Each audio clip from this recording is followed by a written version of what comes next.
అంతర్జాతీయ నిపుణుల బృందం ఇవాళ కూడా పోలవరం ప్రాజెక్టును పరిశీలించనుంది. ఇవాళ డైవ్ ఫ్రమ్ వాల్ను అక్కడ ఏర్పాటు చేసిన అగాధాలను గ్యాప్ 2 పనులను పరిశీలించనుంది. నిపుణుల బృందం క్షేత్రస్థాయిలో ఎక్కడ సమస్యలు ఉందో ఆ ప్రాంతానికి వెళ్లి క్షుణ్ణంగా పరిశీలించనున్నారు. కాసేపట్లో ప్రాజెక్టు వద్దకు నిపుణుల బృందం చేరుకునుంది.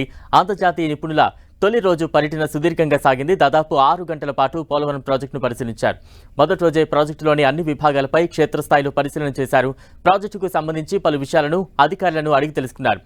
వీరు 4 రోజుల పాటు ఏపీలోనే ఉండి పోలవరం ప్రాజెక్టును పరిశీలించనున్నారు.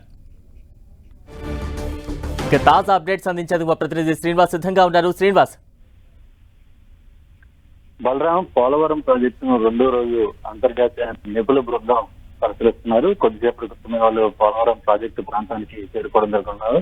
అయితే నిన్న పోలవరం ప్రాజెక్టులో ప్రతి విభాగాన్ని కూడా ఆయన క్షుణ్ణంగా క్షేత్రస్థాయిలో పరిశీలించడం జరిగింది. ఈ రోజు 2వ రోజు మొత్తానికి సంబంధించి కేవలం డయాఫ్రమ్ వాల్, అంటే నిన్న ఎగువ దిగువ కాపర్ డ్యాములను, అలాగే ఆ ప్రాంతాల్లో ఏర్పడినటువంటి కాపర్ డ్యాముల పటిష్టతను అంతా కూడా పరిశీలించిన అంతర్జాతీయ నిపుణుల బృందం ఈ రోజు 2వ రోజు డయాఫ్రమ్ వాల్ నిర్మాణము, అలాగే డయాఫ్రమ్ వాల్ సంబంధించి నిర్మాణాల్లో గతంలో ఏర్పడినటువంటి ఏవైతే డ్యామేజ్ ఉన్నాయో ఆ డ్యామేజ్లకు సంబంధించి విభాగాలను అన్ని కూడా పూర్తి స్థాయిలో పరిశీలించనున్నారు.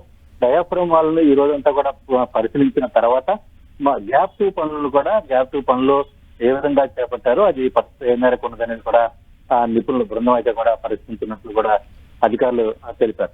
అయితే ఈ రోజు రావడంతోనే వాళ్ళు ప్రాజెక్టులకు సంబంధించి కూడా నిన్న పూర్తి స్థాయిలో అవగాహన కల్పించినటువంటి విదేశీ నిపుణుల బృందం ఈ రోజు డయాఫ్రమ్ వాల్, అంటే ఎక్కడెక్కడైతే 4-5 చోట్ల డ్యామేజ్లు అయ్యాయని చెప్తున్నారో ఆ డ్యామేజ్లకి మరమ్మతులు చేస్తే ఏ విధంగా ఉండబోతుంది, అలాగే వాళ్ళు పటిష్టత ఇంకా ఏ విధంగా ఉండబోతుంది, ఇప్పుడు మళ్ళీ గోదావరికి వరదలు వస్తే అంటే డయాఫ్రమ్ వాల్ ఇప్పుడు నిర్మాణం ఉండడానికి ఏమైనా ఇబ్బంది ఏర్పడుతుందనే దాని మీద కూడా పూర్తి స్థాయిలో నిపుణుల బృందం అయితే కూడా పరిశీలించనున్నారు. అయితే డయాఫ్రమ్ వాల్ నిర్మాణం జరగాలంటే మరో 2 సీజన్లు అవసరం అవుతుందని చెప్పి ఇప్పటికే కొంత ఇరిగేషన్ అధికారులు అయితే కూడా చెప్తున్న నేపథ్యం అయితే కూడా ఉంది. అయితే ఈ నేపథ్యంలోనే మరో 2 సీజన్లు అంటే మళ్ళీ 2 సీజన్లని వరదలు తట్టుకోవాలి.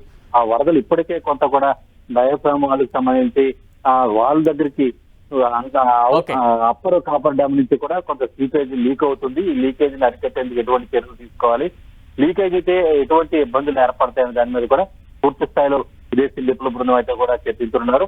ఈ రోజు డయాఫ్రమ్ వాల్ అక్కడ గతంలో ఏర్పడినటువంటి అగాధాలు, అక్కడ శాండ్ తో ఫిల్లింగ్ చేస్తున్నటువంటి విధానాలు అన్నింటిని కూడా పరిశీలించి దాని మీద పూర్తి స్థాయిలో ఈ రోజు మొత్తం ఈవినింగ్ వరకు కూడా చర్చించనున్నారు. Balaram, right, thank you Srinivas.